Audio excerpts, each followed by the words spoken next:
but it's called the list of adipateyas. There are 3 of them. As I say, a very simple list, and it follows the development of a human being, at least the first 2, almost in Freudian terms, you could say, although I don't think the Buddha was thinking quite in those terms. But the first is atta adipateya, which is, an adipateya is a kind of predominant influence, something that directs one, that kind of preoccupies one in life. And the first one, atta, has to do with the self. So you can certainly think of this in childish terms. An infant, a small child, the whole world revolves around him or her.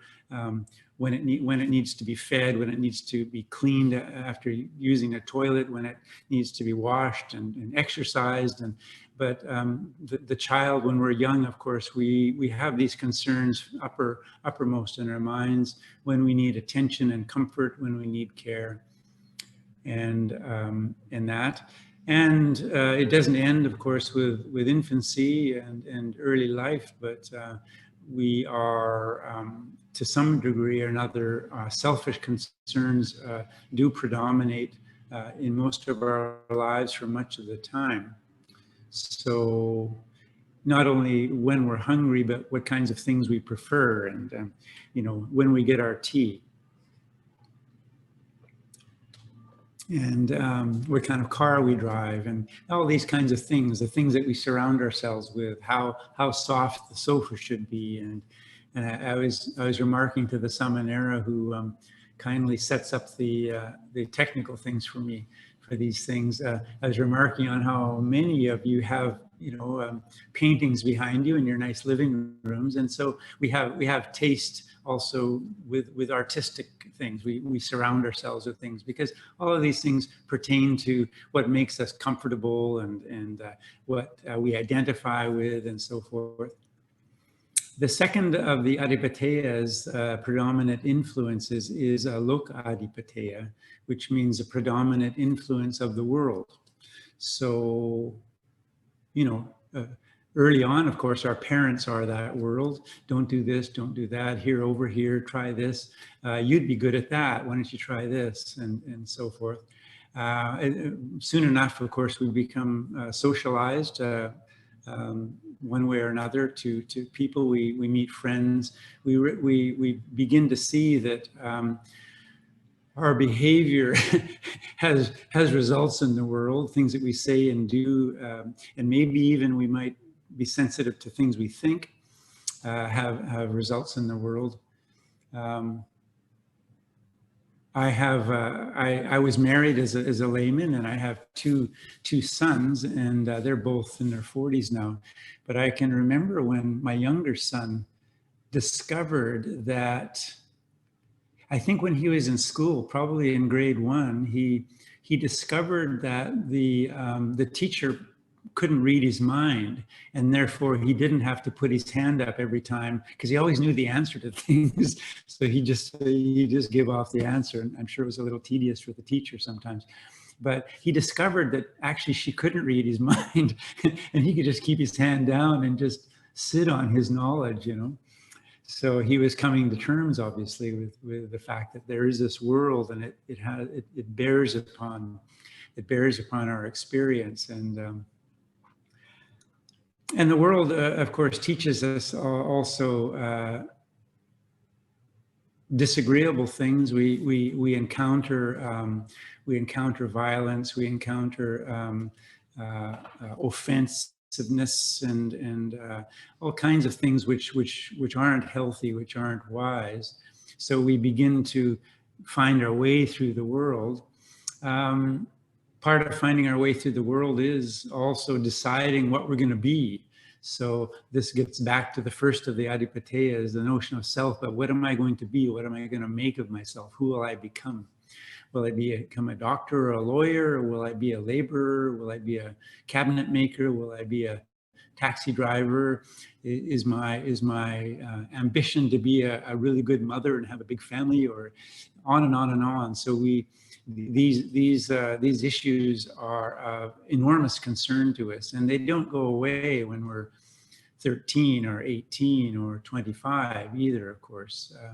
Much of our lives we are followed around by this kind of phantom of what the world thinks of us, and it raises concerns for us quite regularly sometimes. Every once in a while, someone in our world, they lose a lot of money, and so they face bankruptcy, and that, of course, has kind of existential issues. They maybe have to move out of the house that they owned, and we're paying a mortgage on, and they lose a lot of their possessions, and so this is very, very difficult. How will it impact the family, but also how will the world look at me as a person who's become bankrupt? I used to live in this big house, and now I have to downscale, and my possessions are now limited to a few things that I could take with me and so forth. So the world, of course, looks upon this kind of catastrophe in different kinds of ways, and it reduces our sense of ourselves, perhaps. What kind of car we drive? Well, this bears on what we feel comfortable with, what the self kind of likes to have, a sporty model or lots of room in the back for the for winter gear or whatever, if you live in Canada. But also, how does the world look at me as a person who drives this kind of car or that kind of car? Is my car in good shape? What does it reflect about me? Do I keep it clean? Is it kind of an old beater? On and on and on. But these things actually can be a great concern. Now, maybe for folks in their 50s or 60s or 70s, not so much, but in your 20s maybe. I used to teach in university, and you see students driving in the parking lots, and they're what kind of car they drive, and it's quite an issue for them. I think it has a lot to do with their sense of identity, their sense of standing in the world, how they can approach other people, and the subtext being, I have a new Toyota, or whatever the case may be. So lokadipateya, the predominant influence of the world. And of course, there are other matters too, matters that bear upon history. If we live in a time of war, and if our expectations of life are that we hopefully live through the next day or week, if we're surrounded by violence and a great sense of insecurity, perhaps.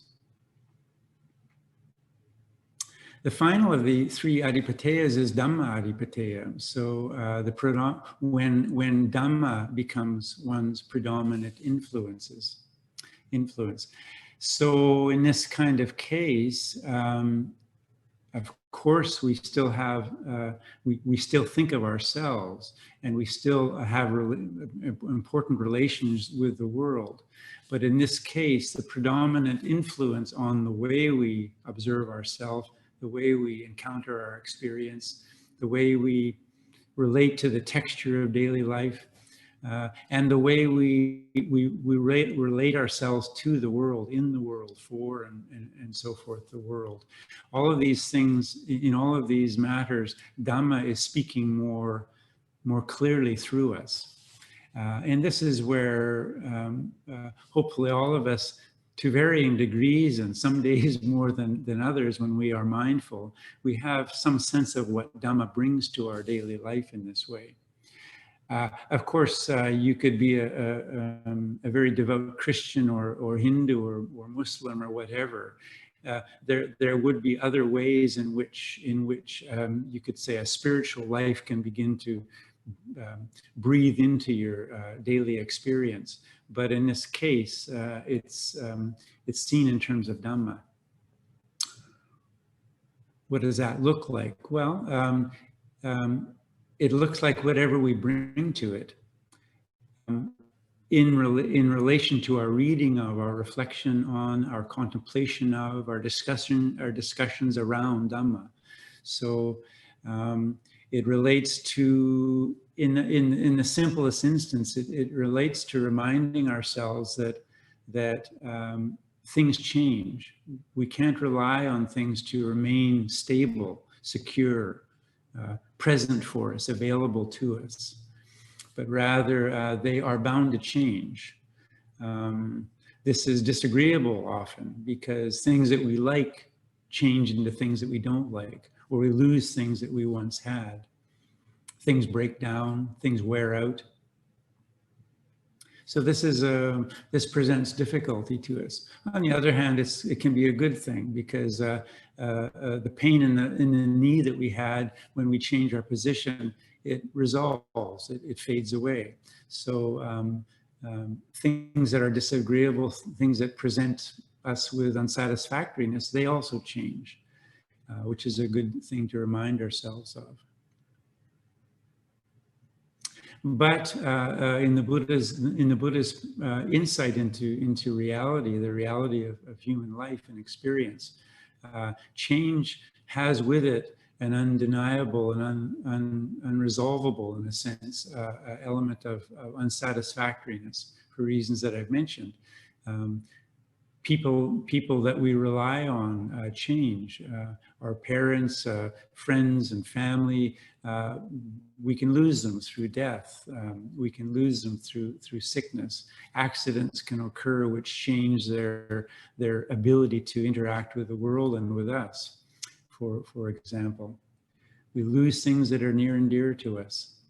But we remind ourselves of this as people who are interested in Dhamma and in finding ways for Dhamma to speak through us and speak into us. We are interested in reminding ourselves of these things because they acquaint us more with the nature, the texture of reality. And that's a good thing. Why? Because the universe, the world, behaves in certain ways, certain things that are just, they are impersonal. They don't have to do with you or me in particular. They don't care whether your hair is long or short. Things just happen like this. Things do change. Seasons come and go.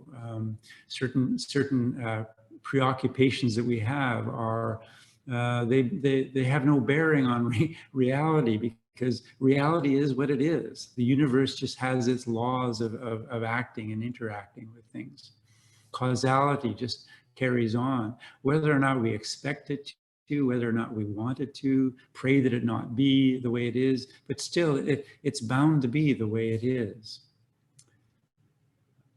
So when we acquaint ourselves with these very rudimentary but utterly profound truths, and we steep ourselves in them over time, they come more and more to work themselves through us, through our attention, through our expectations, through our manner of living and behaving in the world. And this is transformative. This predominant influence of Dhamma comes to be, we use this metaphor, of a lens. It comes to be the way we perceive the world, the expectations that we have of the world. And those expectations are more and more deeply aligned with the truth, which is one way of understanding this word Dhamma in the first place. So the Dhamma Adhipateya is where truth itself becomes our predominant influence, which is quite a powerful and beautiful way of seeing Dhamma practice, I think. It doesn't happen all at once, by any means. I don't know how many of you, like me, started going to retreats. I was in my 20s, so about 40 years ago, and I was so impressed to have this acquaintance with the practice of mindfulness meditation. I'd been meditating kind of sporadically since I was a teenager, so I had some view of this. And these are the days of the Maharishi, and just Indian culture in North America. And so all of this is very interesting. But it was at least another 10 years before I encountered Buddhism and started going to retreats. And I had I had this idea that, deep insights could come pretty quickly. Maybe another retreat will do the trick, Maybe if I give this, 6 months, really, that should really crack the nut here. But didn't happen. It didn't happen in the way I expected, of course. If there's one thing that's going to keep reality, it has a kind of shyness to it. It's like a cat, a cat just never seems to come and sit on your lap when you really, really want it to. They have their own timing. Thank you very much, and they'll choose a time in their own time. And thank you very much. And you can just go about your business because it may or may not have anything to do with you. Thank you very much. They have this beautiful kind of independence, and the Dhamma is a little bit like this. It occurs in its own good time. So when I'm talking about practice, especially to people who are just becoming acquainted with maybe meditation and stuff, I say, so this is, these are approaches to the practice, and this is what I found helpful, and this is the way the Buddha described things and that. So give this a try and stick with it. It's not always easy, and then give it 20 years. Don't expect anything too quickly. If you read Buddhist literature, I'm sure some of you have seen the stories where a wandering ascetic comes to the Buddha and asks him some pertinent question, and obviously is in exactly the right state to absorb the response that the Buddha gives. And of course, the Buddha gives him exactly the right response because his the foremost miracle that the Buddha had was the was called the miracle of teaching. He knew exactly what to say for exactly this personality because he knew in precise and intimate and profound terms what was needed by this or this or this person. So this ascetic would come, ask the question, Buddha would give him a response, and he'd become a fully awakened and arahant on the spot. Well, those days seem to have gone now for some time, but we should not due to our own struggles or what have, or we should not due to any sense of pessimism think that definitive progress spiritually is not possible, because even today there's good reason to believe that we have in the world still today arahants and great beings, in other words, who have penetrating the truths that the Buddha spoke about, and who live that life with the kind of grace and quality that we would maybe imagine that life to be lived in. So there is that cause, I think, for to take heart in our practice, and there is a good reason, I think, to have faith that this practice does bear fruit. And long before it does bear fruit in any kind of definitive way that the texts describe in that way,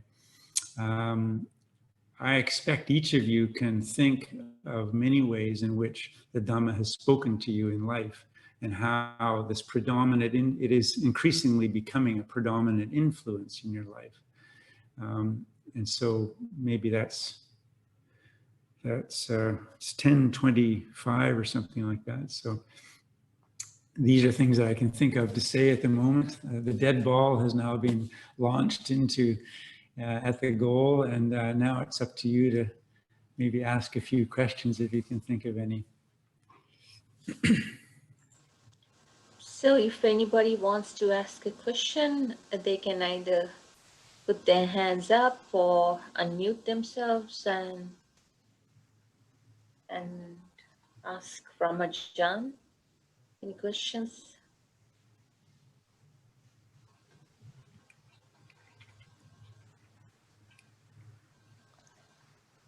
Can you see me? Can you, Ruby, it's Janus. Can I say something? Sure, yeah. Okay, thank you. So, Ajahn Pavaro, thank you so much for that talk. I wanted to let you know that I'm one of the facilitators with TBC, so when I knew you were going to present today, I found that lovely interview online that you had with Ajahn Sona.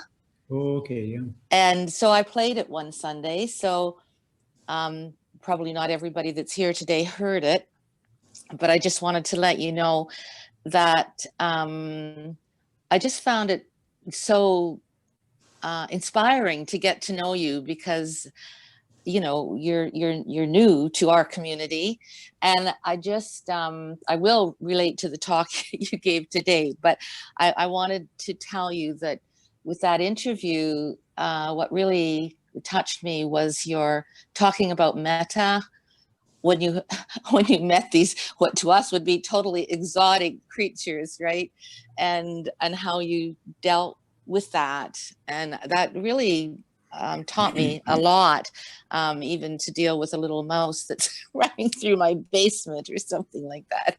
So I just wanted to tell you that a few of us did hear that interview, and it was really nice to learn more about you, and of course to know that you're Canadian and you come from the Wild West. And just in relationship to today's talk, I really liked the whole idea of the influence of us practicing the Dhamma, and how long, what a process it is, because I think we need to hear that again and again, you know, that it will happen in its own time. And I find with myself, sometimes I feel very impatient. Can't we move faster? You know, when is the, as Ajahn Chah used to say, when is that fruit going to drop out of the tree so that I have more insight? So I just, I don't know if I have a question, but I just, and I loved your example of the shyness, your example of a cat. So I won't go on and on, but I don't know if you wanted to respond at all. I think it's about, what I'm talking about is trust, just trust and waiting for your practice to mature. So that's everything I needed to say. Yeah, Thank you. Thank you. Yeah, before I left Thailand, actually, we had, because I spent all this time in Phetchabun province, in this area, this fairly remote area.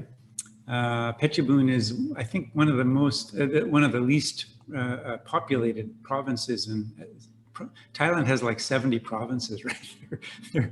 They're pretty small, some of them. But yeah, we had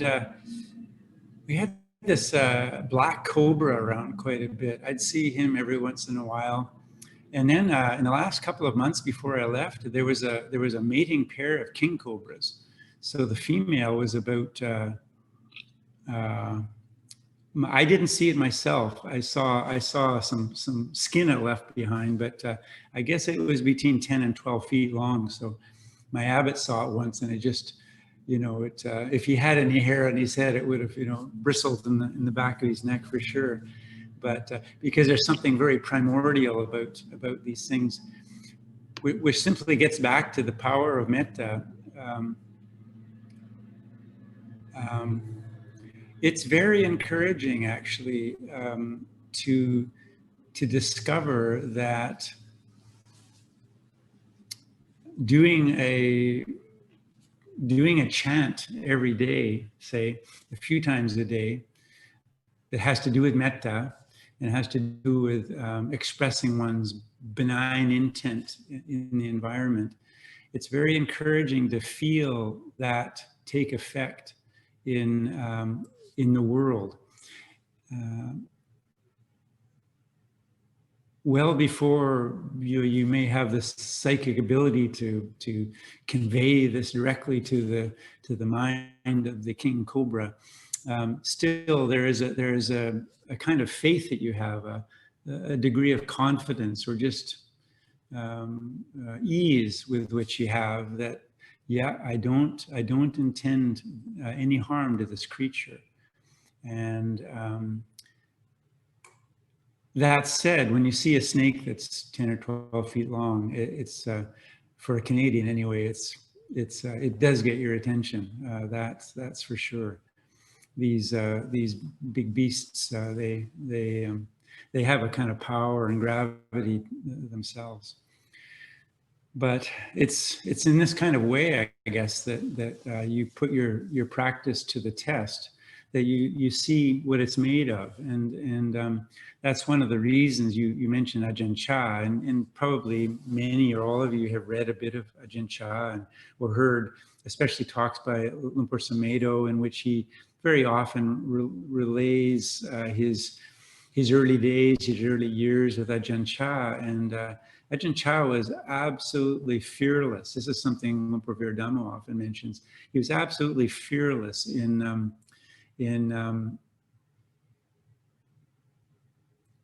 giving teachings and giving people directions that would anger them or make them uncomfortable, and maybe make them direct resistance or anger towards Ajahn Chah. Didn't care to him. He could do it. The whole community could be angry about something he just decided, that they were going to do thus and such.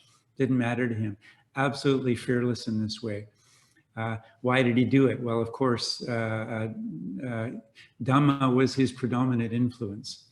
There was no other. I would venture to say there was no other influence in his heart and mind by the time he was a teacher that we came to know and respect and love, but Dhamma.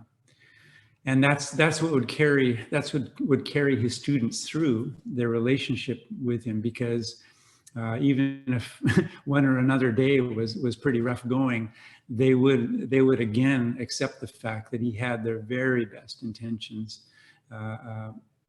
in mind. And so that was why he was making their lives difficult for them, maybe on a particular day. But most of us, you don't live in a monastic setting, and yet I venture to say that all of you have people around you who challenge you, or have circumstances which are difficult and challenging, and which don't seem to bring out the best in you. They frustrate you. They make you angry, perhaps. They make you worried, or maybe even fearful. If this happens again, I could lose this or that. So it doesn't take living around a teacher like Ajahn Chah to be confronted with these things and have to come up with responses which are somehow wholesome and maybe even eventually wise. So in lieu of having a great monastic, an arahant to live with and to teach you and to direct your meditation, or in lieu of not having a fully awakened Buddha to encounter and to sit with and to listen to and to ask questions of, what do we have? Well, we've got the world. We've got the world of daily life, the world of things that change, things that go bump in the night, and people that say things which we don't agree with. We have a world which sometimes pushes us in directions that we don't think are appropriate. We have a world of our bodies where a tooth needs attending, or a knee makes it difficult to sit properly with. I mean, this is our experience, and seeing things in terms of Dhamma means kind of wising up to this, wising up to this fact. As old as any of us are, if you're in your 30s or 60s or whatever, even so, we do mature at different rates, don't we? And Dhamma Adhipateya, taking Dhamma as our predominant influence, is a way of becoming kind of fully rounded, fully mature and wise beings over time.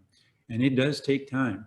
Those cats sometimes aren't even in the same room with us, let alone just about to land in our lap. It does take time, but that's what life is, and what else is there to do? When you encounter, I think the challenge and the beauty of life in this kind of way, eventually, what else is there to do? What better way can I spend the rest of my life, but trying to allow life in its fullness into my experience and to see it more clearly.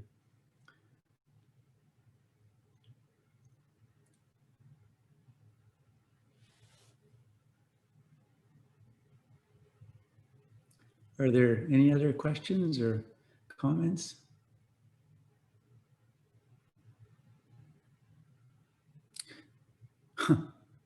I just remembered were we supposed to chant before the talk? Karen, you're muted. You're muted, Karen. You wanted to say something. Karen, where's Karen? Am I unmuted now? Yes. Okay. There's Karen. I do have a question. It's so first of all, thank you very much for your Dhamma talk. Thank you. I appreciate it greatly and welcome.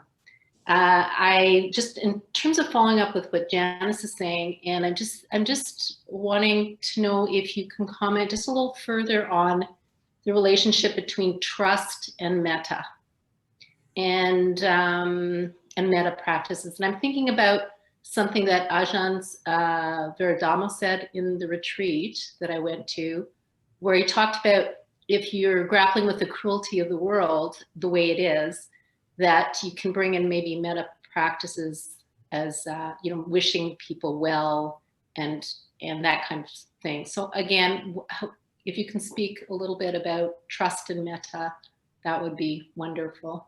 Mm-hmm.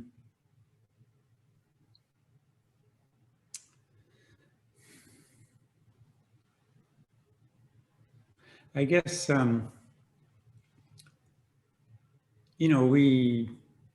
people can do pretty naughty and disagreeable and dangerous things, of course. And sometimes the question is, well, how do we extend metta to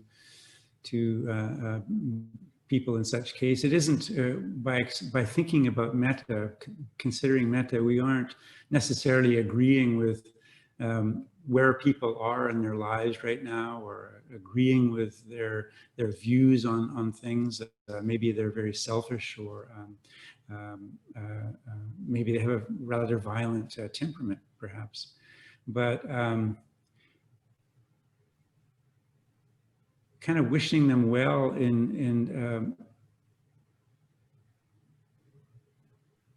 trusting that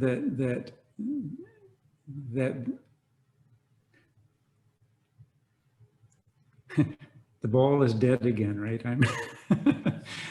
I'm sitting with the dead ball.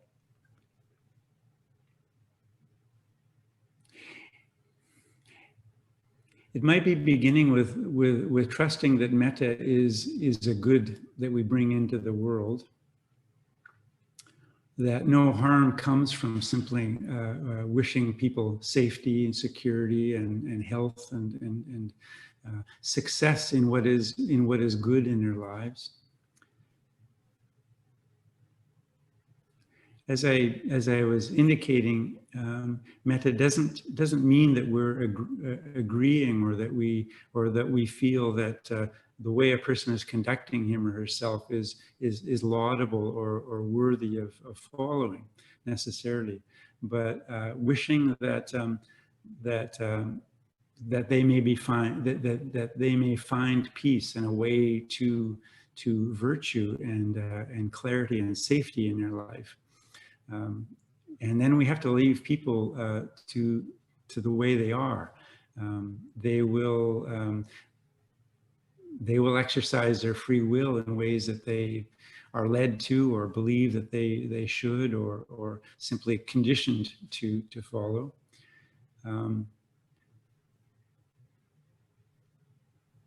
Metta has a lot to do with the quality, the texture, the coloration of metta has a lot to do with the degree of wisdom that we can bring to things. And as you know, one of the Brahma Viharas is equanimity, upekkha. And I sometimes think that as we become wiser in our dealing with ourselves and the world, the capacity for upekkha also develops. So it becomes the grounding, the stability. It gives us the capacity for poise and balance in a changing world. And with this available to us, the quality of metta, I think, also changes, or the color or the texture of metta begins to change. It isn't just, oh, be happy, have another ice cream, and it isn't at that level, but rather it's wishing people well in a deep way. May they come to resonate with what is good and true. May they find a way in their life which is wholesome and kind and enriching for themselves and others. I mean, what could be wrong with that? Yeah. How could that bring harm to anyone to begin to conduct themselves in a way which was wholesome and nourishing and of benefit to themselves and others? So seeing people, imagining people in this way is perhaps part of what I'm thinking of here. I'm not sure if Lumpur Viradhamma would approach the question in exactly that way, but these are things that are coming to my mind. But as I say, equanimity comes more and more, I think, to have a role in things. In other words, along with metta, rather than being this kind of, it can be a kind of superficial thing. Oh, be well, be well, be well, because if it isn't well, I'm going to be a wreck, please be well, please be well. No, it bears with it some of the stillness, some of the grounding, some of the maturity that equanimity brings with it. And that's, I think, when metta has more and more of the quality of truly of a Brahma Vihara. Similarly with compassion, we don't want people to suffer. But when compassion has a degree of equanimity that informs it, there is simply a recognition that suffering will take place in people's lives, that people will struggle with things, or that the body the body's nature will conflict with their interests at times, and they'll have to come to terms with that. So may they experience the suffering that they have with a kind of generosity. May they be open to the way things are and begin to see things in that light, rather than simply wishing that things were otherwise. So there's a beautiful sense in which the Brahma Viharas they all come from the same place, I guess. And the deeper they are, the more wisdom, I think, is present in them. I don't know if that helps to address things, but No, thank you.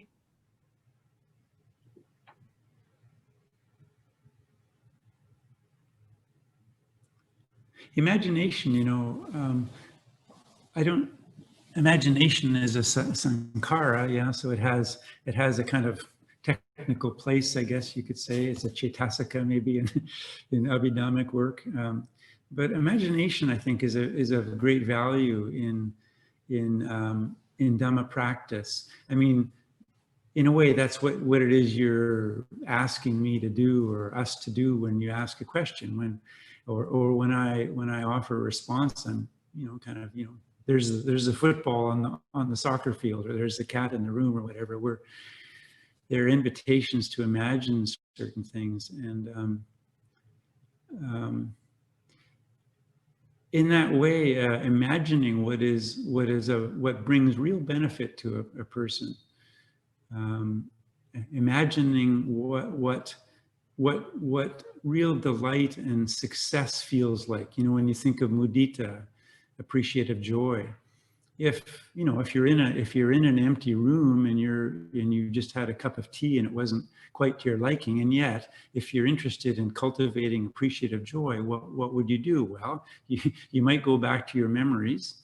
You might remember something that you gave or something that you received, the pleasure of reflecting on a gift you gave, the pleasure of some person, some child, some person receiving something that they needed, or being praised for something that they did very, very well. But imagination, I think, plays a role in these kinds of things. And if you can't trot out a recent experience to bring that sense of uplift in terms of appreciative joy, you can imagine something. I mean, the world's a pretty big place, 7-8 billion people. Right now, some little girl is, being handed back an exam, and she always thought that she's kind of stupid, you know. Her family, maybe sometimes her siblings sometimes think she's dumb, and she gets this exam paper back, and the teacher's written glowing comments on it for something that she wrote. Or some capacity that she didn't think she had in mathematics or something, and her heart's just open to this. I'm not who I think I was, or I'm not who my siblings sometimes say I am. This is something that's really worthy. Maybe I can do something with this. You know, people experience success, and it enlarges their life, and it enlarges the life that they can bring to others and bring to the world. And in spite of what newspapers may have to say and claim, beautiful things happen in the world on a regular basis. I just, silly cat videos. Well, I sent a video of a golden retriever. It's very beautiful. This little boy, I think it was a little boy, and he had Down syndrome. And he was sitting, and he was a little guy. He was, I'm going to say he's about 3, but you can see from his face he has Down syndrome. And there was this big golden retriever, a female, and she was laying down beside him, but she had him in mind. Yeah, she was attentive to him, and she'd put a paw on his knee, and he was, I mean, this dog is about 3 times this child's size, and so he'd sort of move aside, but the child is also interested in the dog, and so it doesn't go very far, doesn't walk away or run away or anything like that. And the dog sort of looks, and you know how golden retrievers are. They just have these big, beautiful, open face and beautiful big eyes and stuff. And then she would sort of, kind of push her paw on his lap or something like that. And then the child would touch the paw a little bit and then draw back a bit. And finally this dog puts its paw on the child's shoulder, and is kind of looking right in the child's face, and with that beautiful openness and kind of loving regard that a golden retriever seems to be able to muster. Anyway, it's a very beautiful thing. Now, it as you can tell, it brought up a certain amount of joy and appreciation in me. So I sent it off to another monk who really likes dogs, and who's a little sick right now. But so I didn't need imagination in this case, but it reminded me of a golden retriever I left actually in Thailand, who was near our little village near our monastery. So it made me think of this lovely creature at that time too. But the world isn't just full of rape and pillage and pending war and existing war and bomb threats and starvation.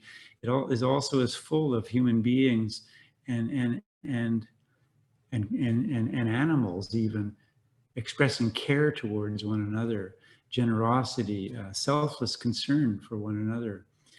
We do have these kinds of stories to draw upon, and these things to encourage in ourselves and in one another.